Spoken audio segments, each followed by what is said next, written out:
Terveisiä Porijätseitä Leena.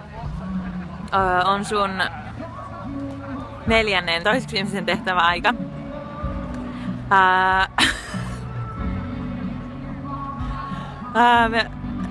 Olen kuullut kuinka sä pidät noista kuivakakuista. Sulla on nyt sellaiset 12 tuntia aikaa hoitaa 7 minuutin kakku ilman ohjetta Tiian ruokapöytään. Kiitos. Eli sulla oli minkälainen tehtävä? Homman nimi oli tehdä 7 minuutin keikkauskakku. Ei koko kuivakakku, ei keikausta.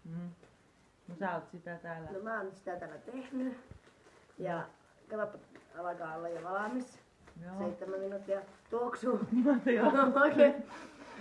Joo. Ja se onkin jo valmis. Niin, Olepa hyvä.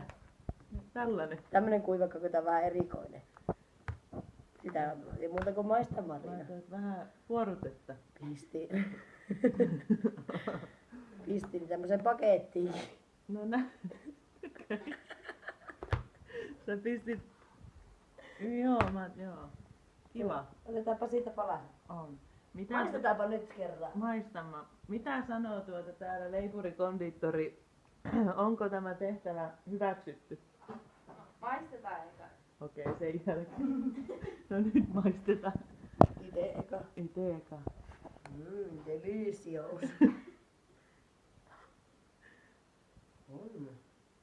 No, Jäikö kuivaksi? ykkösen jäi kuivasta, jos saisi olla pari minuuttia, mutta kun 7 minuutista oli puhe, niin ihan otapa tästä. Onko ollut? On ihan ok. Vähän erilaista, mihin on tottunut 7 minuutin kakussa. Joo, tää on 6 reseptiä. Otatko tiedä sieltä?